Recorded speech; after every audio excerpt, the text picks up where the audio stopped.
नमस्कार मित्रांनो, आपल्या चॅनलवर तुमचे मनापासून स्वागत.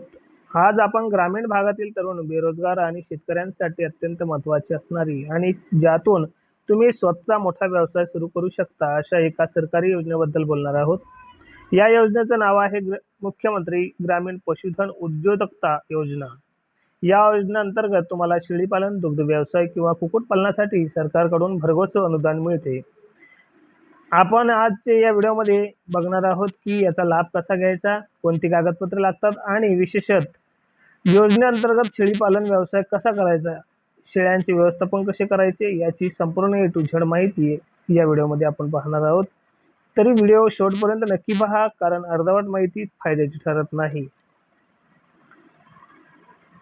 सगळ्यात आधी समजून घेऊया की ही योजना नक्की काय आहे. महाराष्ट्र शासनाच्या पशुसंवर्धन विभागामार्फत ग्रामीण भागात स्वयंरोजगार निर्माण करण्यासाठी ही योजना चालवली जाते. ग्रामीण भागातील तरुणांना शहराकडे जावे लागू नये यासाठी त्यांनी गावातच पशुधनाच्या माध्यमातून स्वतःचा उद्योग उभा करावा, हा या योजनेचा मुख्य हेतू आहे.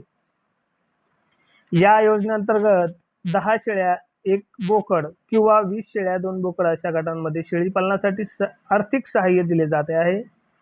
यामध्ये तुम्हाला बँकेकडून कर्ज आणि सरकारकडून मोठ्या प्रमाणावर सबसिडी म्हणजेच अनुदान मिळते. आता पाहूया की या योजनेचा लाभ कोणाला मिळू शकतो आणि कागदपत्रे कोणती लागतात. पात्रता ही अर्जदार हा महाराष्ट्राचा रहिवासी असावा, वय 18 ते 60 वर्षाच्या दरम्यान असावे, ग्रामीण भागातील सुशिक्षित, बेरोजगार किंवा अल्पभूधारक शेतकऱ्यांना प्राधान्य दिले जाते. आता कागदपत्रे: आधार कार्ड आणि पॅन कार्ड, रहिवासी दाखला, डेमोसाईल सर्टिफिकेट, 7/12 आणि 8A चा उतारा, जमीन असणे आवश्यक आहे शेड बांधण्यासाठी, बँकेचे पासबुक झेरॉक्स आणि पासपोर्ट साईज फोटो, पशुसंवर्धन विभागाचे शेळीपालन प्रशिक्षण प्रमाणपत्र जर असेल तर खूप फायदा होतो, जातीचा दाखला SC/ST प्रवर्गातील लाभार्थ्यांसाठी. आता वळूया सगळ्यात महत्त्वाच्या मुद्द्याकडे, अनुदान किती मिळते. या योजनेअंतर्गत अनुदानाची टक्केवारी ठरलेली असते. सर्वसाधारण प्रवर्ग, जनरल OBC या प्रवर्गातील लाभार्थ्यांना प्रकल्पाच्या एकूण खर्चाच्या 50% ते 60% पर्यंत अनुदान मिळते. अनुसूचित जाती किंवा जमाती SC/ST या प्रवर्गातील बांधवांना 75% पर्यंत अनुदान मिळते. बाकीची रक्कम ही तुम्हाला स्वतःची गुंतवणूक 10% ते 15% आणि उर्वरित बँकेकडून कर्ज स्वरूपात उभी करावी लागते. कर्ज मंजुरीनंतर सरकारचे थेट अनुदान थेट तुमच्या खात्यावर जमा होते. योजना तर समजली, पण योजनेचा लाभ घेऊन शेळीपालन यशस्वी कसे करायचे. आता आपण शेळ्यांची निवड आणि जाती त्यांच्या व्यवस्थापनाबद्दल संपूर्ण माहिती घेऊया. तर शेळ्यांची सर्वोत्तम जात कोणती आहे, तर आपल्या महाराष्ट्राच्या वातावरणात उस्मानाबादी आणि संगमनेरी या 2 शेळी खूप सर्वोत्तम मानल्या जातात. उस्मानाबादी शेळी ही रोगप्रतिकारक शक्ती मानली जाते. ही जात जुळी किंवा तिळी पिल्ले देण्यास प्रसिद्ध आहे. मटणासाठी हिची मागणी बाजारात खूप जास्त आहे. संगमनेरी शेळी ही दूध आणि मटण या दोन्हीसाठी उत्तम मानली जाते. महाराष्ट्राच्या उष्ण हवामानात ही सहज टिकून राहते. आता शेडचे व्यवस्थापन कसे करायचे, तर शेळ्यांना राहण्यासाठी साधे पण हवेशीर शेड असणे गरजेचे आहे. शेड बांधताना जमीन नेहमी कोरडी राहील याची काळजी घ्या. आजकाल उंच मंचावरील शेळीपालन खूप यशस्वी ठरत आहे, ज्यामध्ये लाकडी किंवा प्लास्टिकच्या फळ्यांवर शेळ्या राहतात.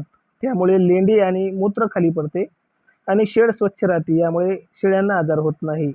चारा आणि खाद्य व्यवस्थापन: शेळ्यांच्या चांगल्या वाढीसाठी आणि वजनासाठी चाऱ्यांचे नियोजन महत्त्वाचे आहे. ओला चारा: यशवंत घास, नेपियर घास, मक्का आणि सुबाबूळ. सुका चाऱ्यामध्ये तुरीचे बुसकट, हरभऱ्याचे बुसकट किंवा सोयाबीनचे कुटार हे जमा करून ठेवा. पशुखाद्य: शेळ्या गाभण असताना किंवा पिल्ले लहान असताना त्यांना योग्य प्रमाणात सुग्रास किंवा घरगुती पशुखाद्य देणे गरजेचे आहे, जेणेकरून त्यांचे वजन वाढावे. यासाठी आपण हे सगळे केलं पाहिजे. तर शेळ्यांचे आरोग्य आणि लसीकरण: मित्रांनो, हे सगळ्यात महत्त्वाचा मुद्दा आहे. तर शेळीपालनात नुकसान टाळायचे असेल तर आरोग्याची काळजी घेणे सर्वात महत्त्वाचे असते. लसीकरण हे PPR, लाळ्या खुरकूत आणि घटसर्प यांसारख्या आजारांवर वेळेवर लसीकरण करून घेणे अनिवार्य आहे. जंतू निर्मूलन: दर 3 ते 4 महिन्यांनी शेळ्यांना जंताचे औषध दिले पाहिजे. यामुळे शेळ्या जे खातात ते त्यांच्या अंगाला लागते आणि त्यांचे वजन वाढते. तातडीचा उपचार म्हणला तर शेळ्यांना हगवण लागली किंवा पोट फुगी झाल्यास लगेच जवळच्या पशुवैद्यकीय डॉक्टरांशी संपर्क साधावा. आता पाहूया यातून कमाई कशी होते. जर तुम्ही 10 शेळ्या आणि 1 बोकडापासून सुरुवात केली तर एका वर्षात एक शेळी सरासरी 2 वेळा विते आणि एका वेळेस 2 पिल्ले देते. म्हणजेच वर्षाला एका शेळीपासून 4 पिल्ले मिळतात. 10 शेळ्यांपासून वर्षाला सुमारे 35 ते 40 पिल्ले मिळतात.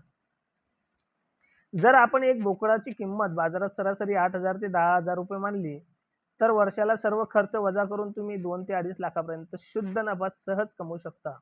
ईदच्या काळात किंवा सणासुदीच्या वेळी बोकडांना याहूनही जास्त किंमत मिळते. तर मित्रांनो, मुख्यमंत्री ग्रामीण पशुधन उद्योजकता योजना ही ग्रामीण भागाच्या कायापालट करणारी योजना आहे.